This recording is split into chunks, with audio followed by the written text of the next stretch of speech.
Hey everyone, how's it going? You're watching Kogi Lumpur, and in today's video, I'll be talking about the 5 things that I did last week. This is a series that I attempted to start last week when I talked about the 5 things that I did in the previous week that was inspired by Elon Musk asking every single US government employee to report the 5 things that they do every single week to the Department of Government Efficiency. And I think it's a great idea because I used to do it early on in my career as well. As a white-collar employee, I would write down the 2 or 3 accomplishments that I did every single day in a Google Doc, and by the end of it I would actually have a list of like 10 to 15 things that I did that week at work. And this is actually super helpful in both positive and negative situations. So if you're looking to get promoted, you're usually asked to justify why you deserve a promotion, and now you have a list of different things that you've done in the last few months and last few years, and you can now easily put together your little promotion justification document. Likewise, if you happen to get fired and you want to start an unlawful termination lawsuit against your company, this list is very useful as well to send over to your lawyer, because now he has a much easier time with this massive list of things that you've done at your job and how well you were doing it and how your job is actually justified and doing something useful, unlike, let's say, those useless people who are shaking their legs in HR and doing not much really other than acting. So with that, we're going to jump right into the 5 things, starting with item number 1, which is almost always going to be trading related. I won $150 on Monday and Tuesday trading options, and I proceeded to lose all of it on Wednesday when I lost actually $270.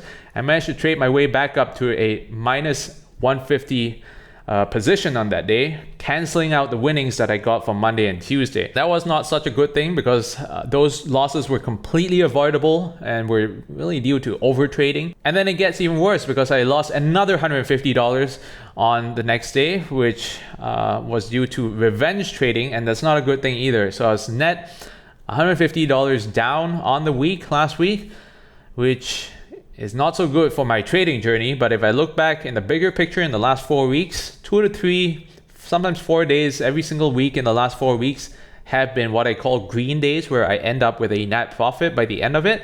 And only 1 or 2 of those days were losing days. So I plan to become more consistent in my day trading journey, and I'll continue to be transparent in reporting how I'm doing as we move forwards.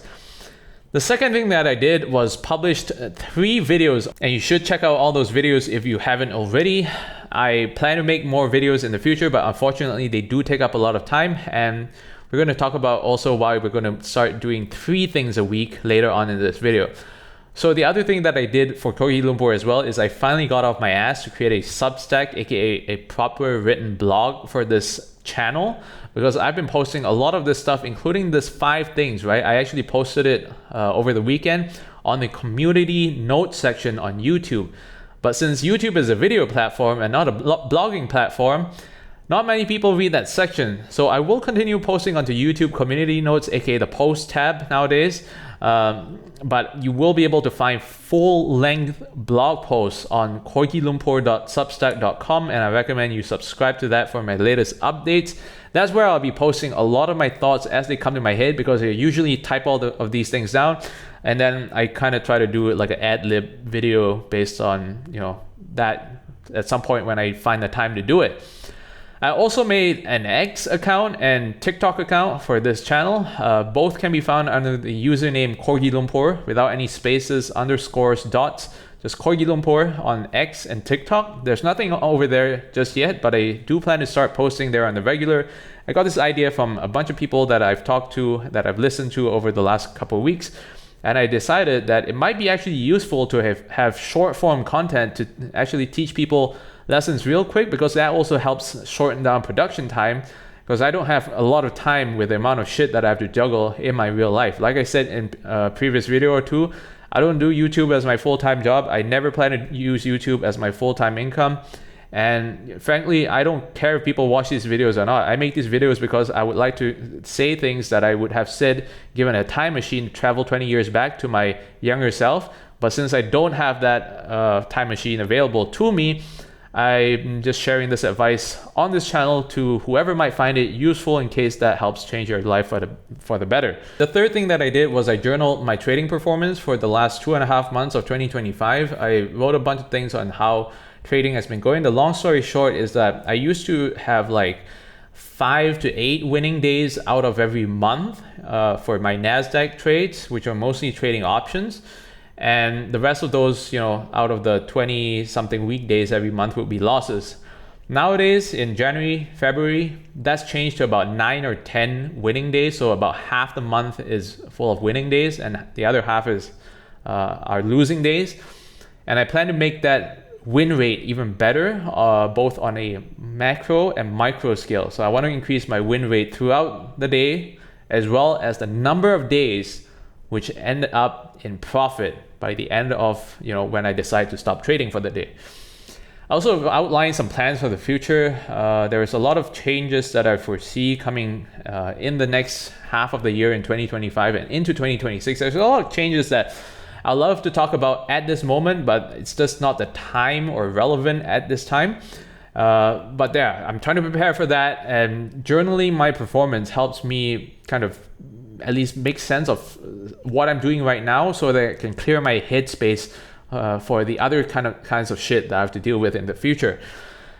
With that said, that leads us into point number 4, where I finished up this life admin organization that I started the week before. So now my Excel for both my personal finance and weight loss journey are 95% workable. I just need them workable because I want to be able to track my insights, whether I'm making progress, especially on the weight loss front. And those Excels were really outdated, like I said, and there's a lot of stale data and a lot of retroactive cleaning up that needs to be done. There's 2 years that I never updated either of those Excels, but that's just not a priority right now. I've done what I need to do in order to get immediate insights as to whether I'm spending too much, spending too little, losing weight or not. And I'm able to do that from now on as long as I keep consistently putting my entries in those sheets.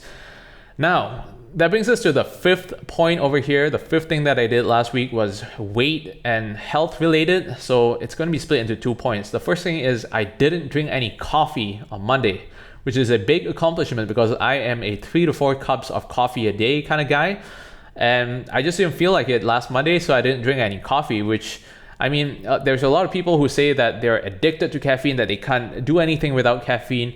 And I think it's mostly a psychological thing. There are some physical addictions to it, but it's easily worn out by a couple of days of going cold turkey.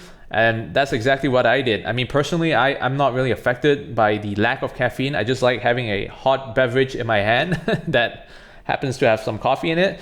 And I can't just drink plain warm water because it's tasteless. So in the past, I've been able to go just like cold turkey, drinking 2 or 3 cups a day to not drinking any cups at all. That was what I did when I first started working out in college. And I'm glad that in 2025, I'm still able to do that. I had no side effects. And some people might say, that's probably why you lost money in the stock market in point number 1. But you see, I did that on Monday, which is actually the best trading day out of last week. I won $76 on that day. And I didn't have a single cup of coffee. So it's not related whatsoever. And the second half of the health related point over here is in regards to my weight loss. So I've lost about 3 kilograms or 7 pounds in the last 4 weeks since basically after Chinese New Year at the end of January. And I will continue this journey. That is the 3rd point of what I'm about to do this week. Right? Because I've been promising people for way too long, some as far back as 2022, that I would lose some weight, but I have not. And all of these people are looking at me funny and thinking that I'm full of shit because of that lack of weight loss. But now I'm going to actually get dialed in, just like I've been getting dialed into my fucking trading. And I am going to get profitable in my trades as well as lose a bunch of weight. So we're going to get into the 3 things that I will do this week, and I'm going to explain first why 3 things instead of 5. The first thing is I am going to start practicing trading like a madman. And this is the exact reason why I'm going to cut things down from now on to 3 things a week. Because I've recently come to the conclusion over the weekend that I actually have my head like just fully wrapped around like all the technicals. I know how to read charts, I know how to draw lines, I know how to look at different trends, blah, blah, blah in trading. What I'm not doing enough of is practicing. And practicing is extremely important. I have another video that's coming out this week on why practice should be the core part of the learning process in order to perform instead of the learning and studying part, right? It is important at the beginning, but at some point, practice takes over, and that's what should take precedence. And that is going to take precedence for the next 3 weeks at minimum, potentially the next 3 months of my life. So everything else is going to take a back seat, including making videos on this channel, which is why I think making a TikTok would be nice, because those videos are usually like a minute long as opposed to 10 minutes each.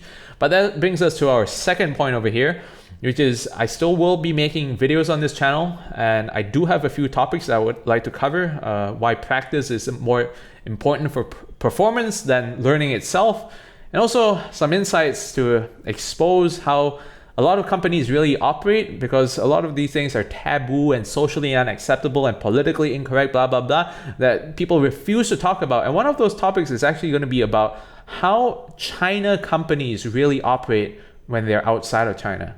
I'm going to show that video to you when I produce it, maybe, hopefully this week.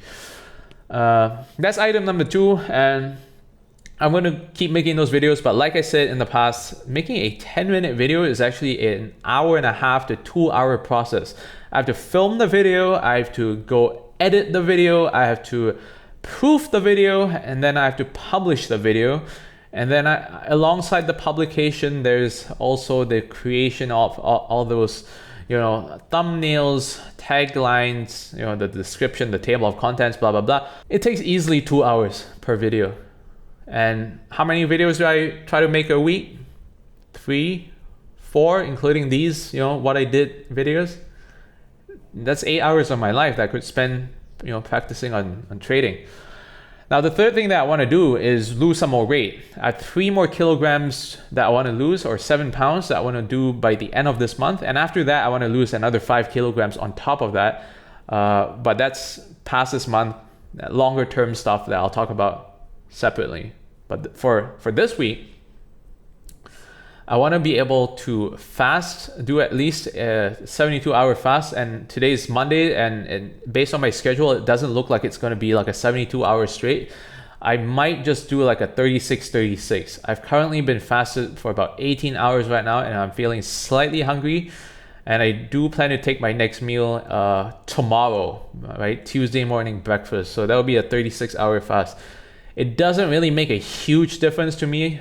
Some people might nitpick and say, 36 times 2 is not exactly a 72-hour fast. And I know that. But I'm doing this mostly for the weight loss and also semi-mostly for the health benefits. I would love to do a 72-hour fast straight like I did 2 weeks ago, but it doesn't look like it's happening this week, man. I'm sorry. So that is pretty much what I'm up to, what I've been up to, what I plan to be up to this week, and I hope to see you all in the next videos. That's it for today. I hope you learned something. Goodbye.